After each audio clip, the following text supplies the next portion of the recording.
Hello and welcome to tutorial number 1. Let us try to model a three-dimensional, two-story reinforced concrete building for which you are asked to assess its capacity according to the Eurocodes. After opening SeismoBuild, the first window allows us to make some first basic specifications on our project. On the left part of this first window, we can see the national codes which are currently available in SeismoBuild.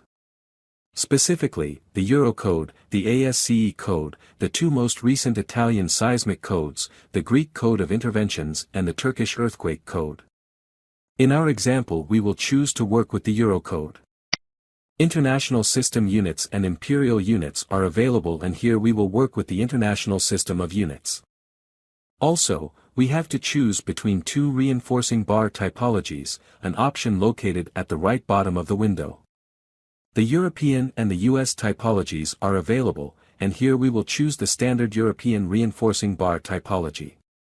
Let us create the structural model using the Building Modeler menu. The Building Modeler can be accessed through the top button of the step list. When opening the Building Modeler facility and before we are transferred to the main window of the Building Modeler facility, another window appears in which we can specify some basic characteristics of the model.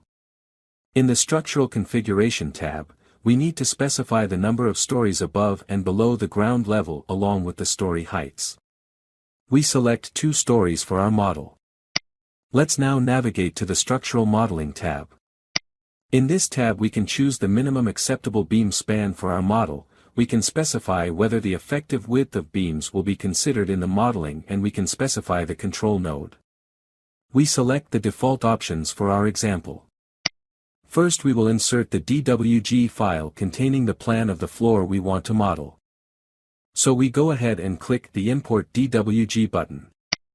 In the Open menu we choose the DWG file we want to import from the file list. And then we click Open. In the Imported CAD Settings menu, we must choose the units of the DWG file to be imported. We choose meters and we click Done. We can now see the floor plan at the center of the Building Modeler main window. Now we will start inserting the structural members of the floor. First, we go and click the Insert Rectangular Column button.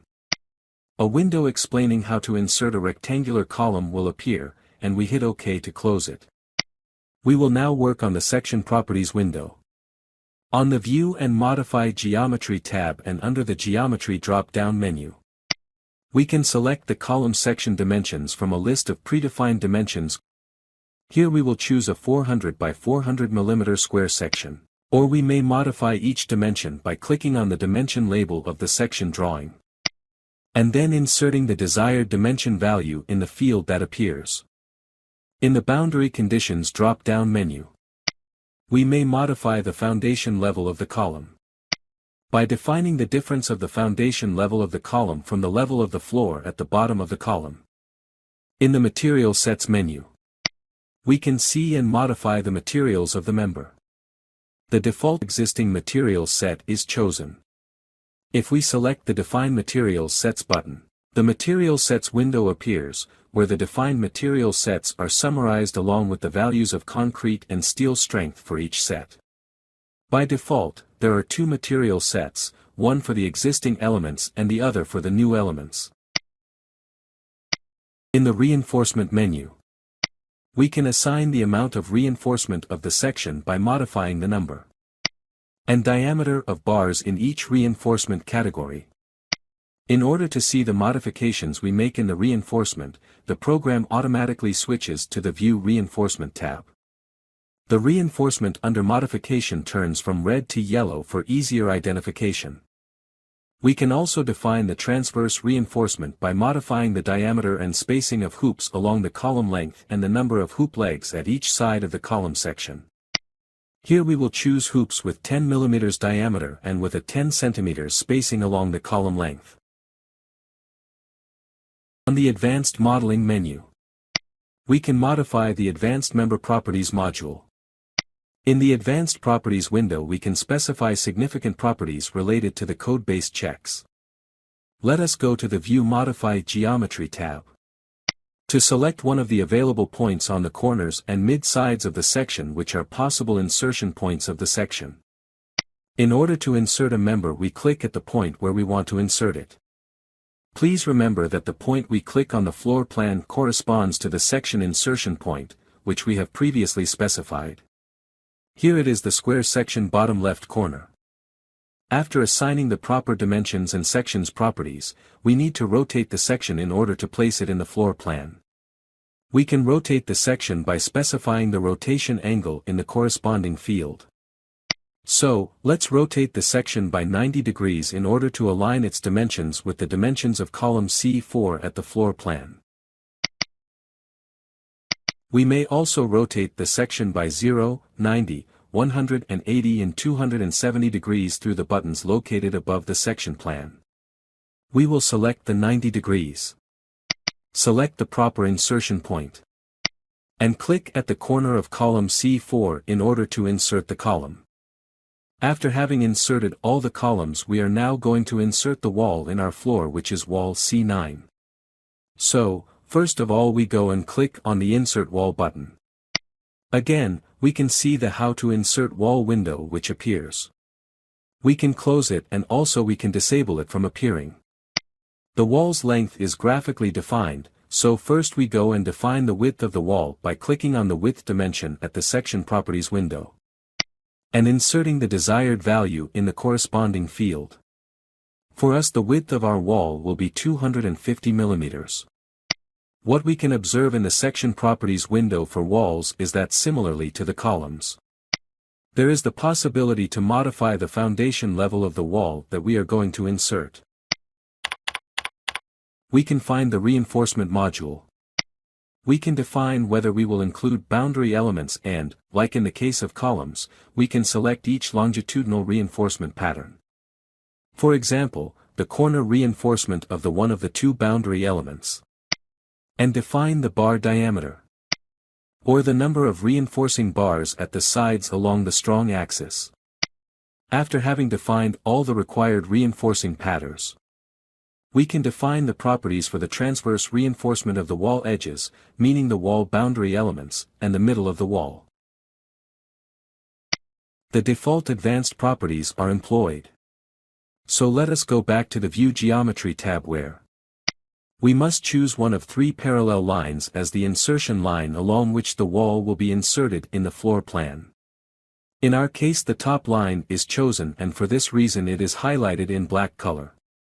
Now, in order to insert the wall, we go and click on the upper left corner of wall C9 in the floor plan, remembering that the insertion line we chose was the upper insertion line available for the wall.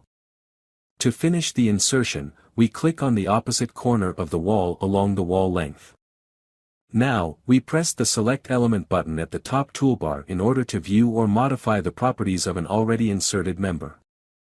And we then click on the member we desire, in our case it's wall C9. After clicking, we can go through the Section Properties window, where amongst others, we can see and modify the length of the wall and the width of the boundary elements. So, having finished with the wall, we will now go and insert the beam elements. Again, we go and click on the Insert Beam button. See the How to Insert Beam window which appears. In the Section Properties window, under the Geometry menu, we can see that there are some predefined values for dimensions of rectangular beams, so we can go ahead and select the 250 by 500 mm section. And we can also modify the dimensions by clicking on the corresponding dimension label, and then inserting the value we want. Also, we can specify the beam material set from the Materials menu. The default existing is also selected for the beams. We can see the Loading menu, where we can specify additional permanent load distributed on the beam.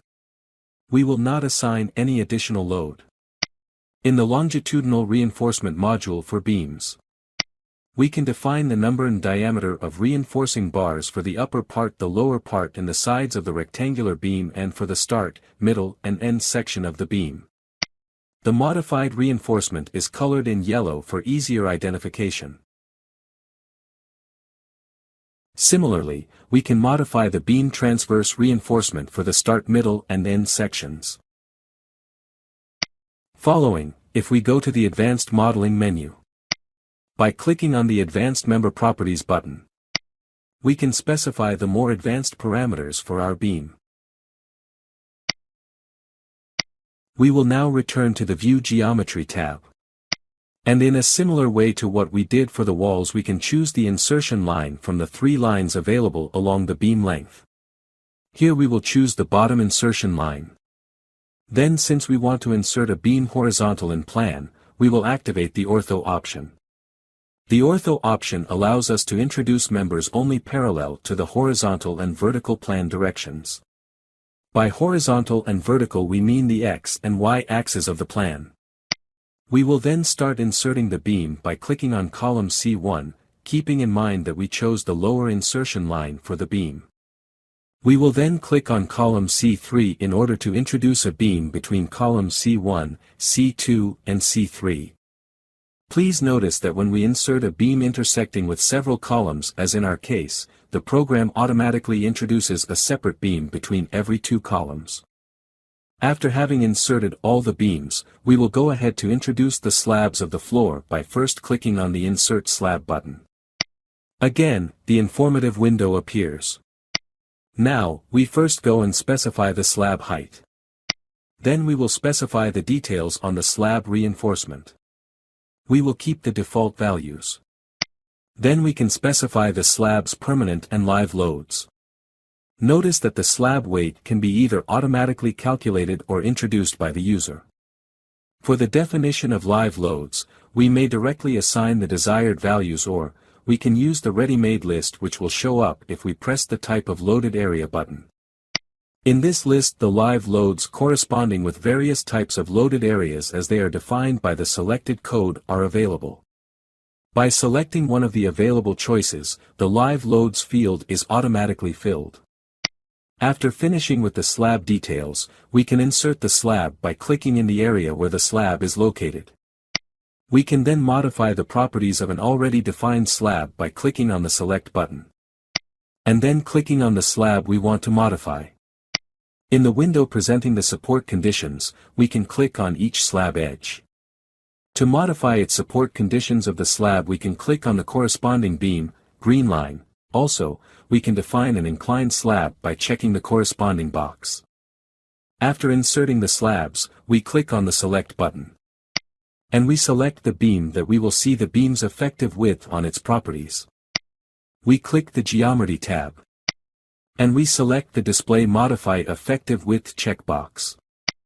We can see that the beam's effective width is displayed, and now we can select the Inverse Beam checkbox. And modify the values for the beam's effective width. We may assign the new values. And uncheck the Inverse Beam checkbox. Let's go now and create the second floor. First, we will copy the first floor to the second floor. To do so, we are going to click the Copy Floor button. Then specify the floor to be copied, in our case the first floor, and the destination floor, the second floor. And then we click OK.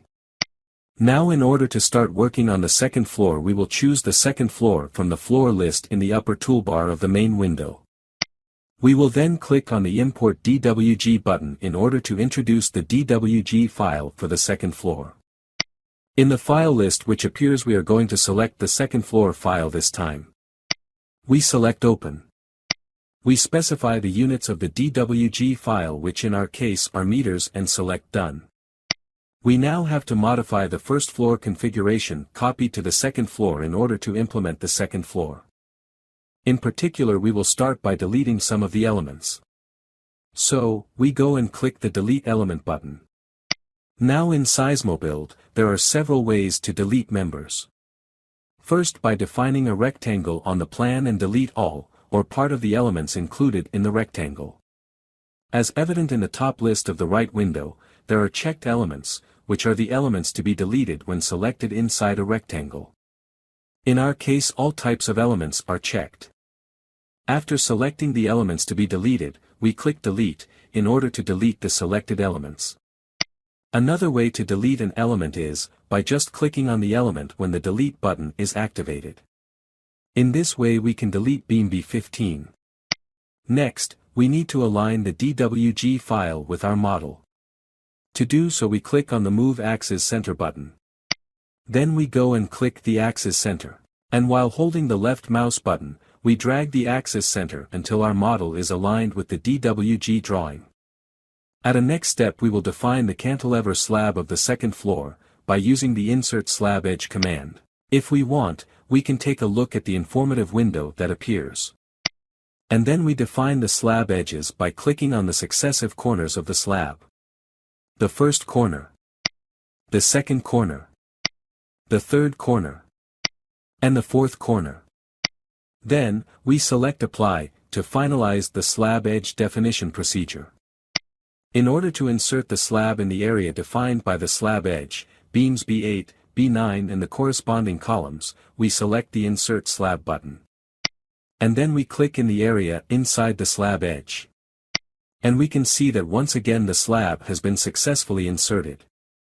We can select the Verify Connectivity button, in order to check the existence of very short beams that created unintentionally. If we now go and select the View Story 3D Model button, we will see that the slabs have been successfully introduced in the model.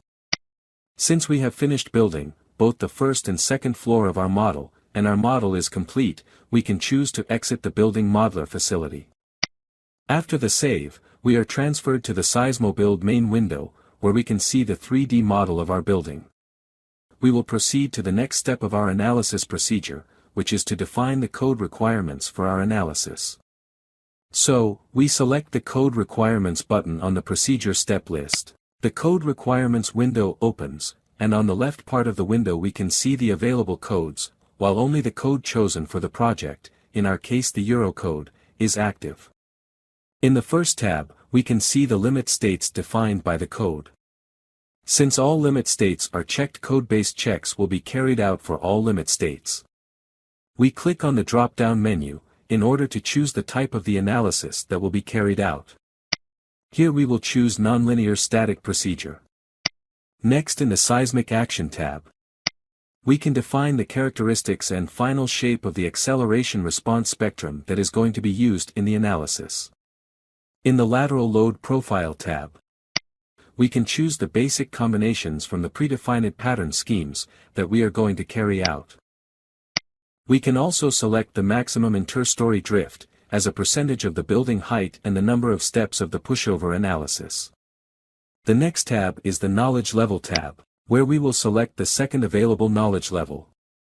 We can also choose to use a custom confidence factor in our analysis by checking the corresponding box. Moving on to the Static Actions tab, where we can define the coefficients for the permanent and live loads. Finally, at the Checks tab we can define the types of checks that we want to be carried out during the analysis. Now, pressing the Safety Factors button will deliver us to the Safety Factors module window, where we can modify the various safety factors that are going to be used in the checks, and also choose the code expressions that are going to be employed. Of course, we can always reset the factors to the program defaults. Back to the SeismoBuild main window, we can select the Analysis Parameters button in order to open the Analysis Parameters module, and define the parameters concerning the nonlinear analysis calculations. The Analysis Parameters module allows the modification of all the parameters affecting the nonlinear analysis procedures. After selecting the analysis parameters, we click OK to proceed. We will now move to the next analysis step, which is the eigenvalue analysis. When we click on the Eigenvalue Analysis button, the analysis window opens and we just have to click on the Run Analysis button to start running the analysis. A progress bar can give us a rough estimate of the time remaining for the end of the analysis, while we can stop or pause the analysis whenever we want. By the end of the analysis, the informative window that pops up informs us about the possibility to check the correct element connectivity from the eigenvalue analysis results. This is because a member that is not properly connected to the rest of the structure obviously vibrates in an abnormal way. We can click the Show Results button in order to access the full detailed analysis results. So, in the first Deformed Shape Viewer tab, we can view the natural periods that correspond with each eigenmode. And also, we can make use of the deformation amplifier, so that it is easier to interpret the real-time deformed shape viewer. Having finished with the eigenvalue analysis, we will now move to the next analysis sub-step, which is the pushover analysis. We can see that the analysis menu is similar to the one for the eigenvalue analysis. Many pushover analyses may run simultaneously. The program indicates the maximum number and the recommended number of the analysis that may run simultaneously, based on the computer's capacity. So, we click the Run Analysis button to start the pushover analysis procedure. When one analysis is selected to run at a time, we can choose to watch the real-time plotting of the capacity curve of the control node of the structure. Note that real-time plotting of the capacity curve may slow down the analysis procedure. After the analysis have finished, we can click the Show Results button in order to access the full detailed analysis results. In the post-processor facility, the analysis results can be accessed using the various available modules. First, the analysis for which the results are shown can be selected via the drop-down list located at the top toolbar. For example, we can choose to view the results for analysis number 1 or analysis number 3. In the Target Displacement tab, we can observe the capacity curve of the analysis before and after the linearization procedure, along with the target displacements for the various limit states selected for the analysis. Moving on now to Deformed Shape Viewer tab, where we can observe the deformed shape of our 3D model for the various analysis steps. It also possible to view information regarding the displacements. We select the Show Displacements checkbox of the nodes along the x-axis. Next, we move to the Convergence Problems tab. Here, we can get information about convergence or divergence at each analysis step, while we can see details on the elements or nodes where divergence is observed. Next, we will move to the Action Effects Diagrams tab. Here we can view the internal forces and moments diagrams for each element in the 3D model. By double-clicking on an element, a window opens where we can see the internal forces and moment diagrams in detail for the specific element. We can choose to see the element in 3D view or 2D view. Moving now to the Global Response Parameters tab. We choose the control node. And then we select Refresh in order to visualize the result. We can see the results in a diagram, or in terms of values. Moving now to the next tab, which is the Forces and Moments at Supports. Similarly to the Structural Deformations tab, here we can obtain the support forces and moments in every direction for all restrained nodes. Here, we can view the total support force or moment in a specified direction, while we can also view the distinct support force or moment at each node. In order to get the forces with a positive sign, we right-click on the diagram. Select the post-processor settings. Assign a negative multiplier in y-axis. And select OK. Moving now to the Hysteretic Curves tab. We will choose to plot the displacement of the control node along the x-axis against the total base shear. Finally, to the Code-Based Checks tab. We can view the results for each member and for every step of the analysis. First, we select the code-based check and the limit state for the check. Then the analysis step. And we select Refresh to view the results. We may select to view only the criteria reached. Select Refresh. None of the members reached the chord rotation capacity in the selected limit state. It is also possible to see the code-based checks history. Select the code-based check and the limit state for the check. Select the member to view. And select Refresh to view the results. Let us go to the Element Action Effects tab. In this tab we can access the element frame deformations. So after selecting the type of deformation we want, we then select the member we want. And select Refresh to view the results. Next, we will go to the Frame Forces tab. Again, we can visualize the results by selecting the desired element. We may choose to view the results in table format. And then select Refresh. After navigating the main tabs available in the post-processor module, we will move on to the code-based checks stage. In the code-based checks module, we can access the results from different type of checks distributed in the various tabs of the module. In the results table, we can see the code-based checks results for a selected limit state and analysis for each member of each floor and for each member edge section and local axis. We can view simultaneously all the results, or we can filter them by selecting a combination of the aforementioned options. By clicking the arrow button at the bottom of our screen, we can hide the result table. In the 3D view mode, we can select to view the check results in terms of colors on the 3D model members. We can select to view the performance ratio of all the 3D model members in terms of red and green color on each member depending on whether it has failed or not. And also the performance ratio value of each member. Let us view the members' chord rotations checks results, where we can see that the element, the capacity of which is exceeded, is marked with red. Let us go to the joints shear forces checks results, the joints horizontal hoops area checks results, and the joints vertical reinforcement area checks results. After we have been through the results of the code-based checks, we will now create the report for our project. The printout option window appears. In this window, we are going to specify the content of our report. In the first General Information tab of the report printout options, we can determine the general information of the structure that will be included in the technical report. By clicking on the Edit Text button, we can select the part of the report for which we want to modify the text. After making the modifications, we update the report text. By clicking on the 3D Views button, we can preview and modify the model 3D view that will be exported to the report. Again, when we are finished, we can update our report. Now, in the Members tab of the report printout options, we may determine the information about the structural member checks that will be exported to the technical report. Similarly, in the Beam Column Joints tab, we can specify the information on the beam column joint checks that will be exported to our report.